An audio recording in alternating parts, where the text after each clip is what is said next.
O assunto agora é a escalada de tensão entre China e Canadá. O governo chinês prendeu mais um cidadão canadense, já é o segundo, tá? Só essa semana. A medida está sendo considerada uma retaliação pela prisão de uma executiva chinesa no Canadá, a pedido da justiça americana. O presidente Donald Trump disse que pode intervir na situação. Assunto para Raquel Krahenbuhl, que está lá em Washington, nossa correspondente nos Estados Unidos. Raquel, boa tarde para você. Bom, qual foi o motivo dessas prisões? Oi, Cris. Boa tarde a você, a todo mundo. Olha, pergunta aí para você, o que está sendo dito nos Estados Unidos exatamente sobre esse caso, hein? Olha, Cris, Obrigada, viu, pelas suas informações. Claro que a gente ainda vai falar muito desse assunto, né, aí nos próximos dias e meses. O presidente eleito Jair Bolsonaro está de volta ao Rio de Janeiro depois de cumprir uma intensa agenda de compromissos ao longo de toda a semana. Pela manhã, ele passou por uma nova avaliação de saúde pela equipe médica em São Paulo. A repórter Lilian Ribeiro está em frente ao condomínio onde Bolsonaro mora, aqui no Rio de Janeiro. Vamos conversar com ela. Lilian, boa tarde para você. Quais são as informações? O que você tem de detalhes aí para gente? Oi, Cris. Boa tarde para você, para todo mundo que acompanha a Globo News. Presidente... É só chamar a gente. Obrigada, bom trabalho para você. A gente já vai começar falando da nova fase da Operação Registro Espúrio, que investiga fraudes e desvios em registros sindicais. A Polícia Federal fez buscas no Ministério do Trabalho. Policiais também cumpriram mandados de busca e apreensão em outros locais do Distrito Federal, em Goiás e também no Paraná. A gente vai falar sobre isso, então, com o repórter Marcelo Cosme, que já está aqui no nosso telão. Marcelo, boa tarde para você. Bom, Marcelo, essa já é a quinta vez que essa operação vai para as ruas. Quais são os objetivos e os alvos, hein, agora? Oi, Cris, boa tarde. Quanto mais se investiga, mais falcatruagem se acha. Viu, pelas suas informações, a gente procurou, claro, Ricardo Leite, mas ainda não tivemos retorno. Em nota, o Ministério do Trabalho disse que desde o começo da atual gestão tomou as medidas necessárias para a apuração dos fatos e que, enquanto aguarda a conclusão das investigações, está garantindo o direito de defesa dos que foram alvo da operação de hoje. O Ministério Público Federal ofereceu à Terceira Vara Criminal Federal de São Paulo 27 denúncias resultantes da segunda fase da Operação Boca Livre.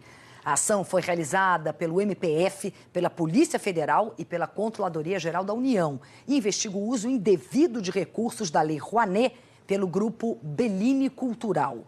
Quem tem os detalhes para a gente é a Daniela Salerno. Dani, boa tarde para você. O que você tem de informação aí sobre esse caso? Oi, Cris. Boa tarde a você, boa tarde a todos. Olha... Muito obrigada, viu, pelas informações de vocês. Bom trabalho para vocês duas. Boa tarde. A gente vai retomar o assunto da semana passada aqui na coluna Consumo Legal, porque a gente recebeu muitas e muitas perguntas de assinantes com dúvidas sobre como lidar com imprevistos e problemas na última hora ali, na hora de viajar de avião. Bom, a gente sabe que com as festas de fim de ano, as férias, muita gente viaja, pega o avião. Então é bom ficar ligado na defesa dos seus direitos para evitar transtornos com as companhias aéreas.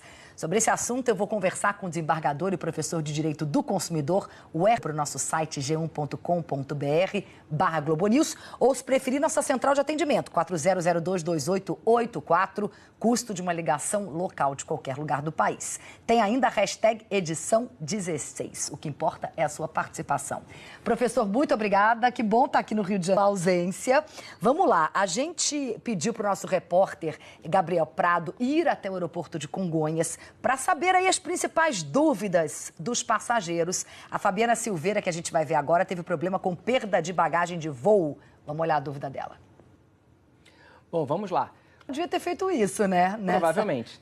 Nessa perda que ela teve. Mas vamos lá. O Renan Camargo, ele é músico, disse que teve problema com o case do teclado dele, que foi danificado durante um voo. Vamos ouvir aí o caso dele. Com a nossa coluna Consumo Legal, vou conversar mais uma vez com o desembargador Werson Rego, professor de Direito do Consumidor. Nosso assunto hoje é como defender os seus direitos e não ter dor de cabeça com as companhias aéreas. Professor, muitas perguntas, vamos a elas. Elisvaldo Rodrigues, do Ceará, pergunta o seguinte: Uma vez paguei R$ 1.300 por um voo, mas me atrasei, perdi o voo, tive que pagar R$ 1.020 pela remarcação no mesmo dia.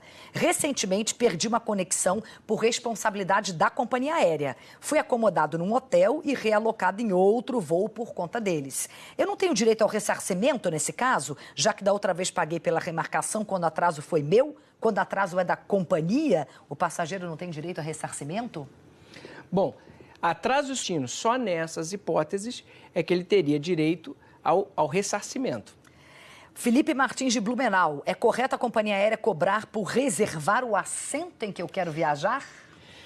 Olha, Cris, essa é uma discussão muito quente pela qual nós estamos atravessando no momento. Mais uma vez, vamos para a nossa coluna Consumo Legal. Vou voltar a conversar com o desembargador Werson Rego, professor de Direito do Consumidor. O assunto de hoje é como defender seus direitos e não ter problemas com companhias aéreas. Professor, que bom que você vai falar um pouquinho e eu vou poder ficar um pouquinho calada, depois de ficar muito tempo aqui dando várias notícias. Vamos direto aqui às perguntas dos telespectadores. Manuela Franco de Oliveira, a gente tem várias perguntas sobre esse assunto, tá? Manuela Franco de Oliveira, Silvio Paes, o Fernando França, Fagner também, eles falam o seguinte, que compraram uma passagem para viajar no ano que vem pela empresa aérea Avianca e diante do que está acontecendo, eles perguntam se eles devem já pedir um ressarcimento ou o ideal é esperar até o mês, que é só no ano que vem, para ver se a viagem vai acontecer ou não. Olha, Cristiane... Obrigada, sempre muito bom estar aqui com você. Tem muitas perguntas, vamos fazer...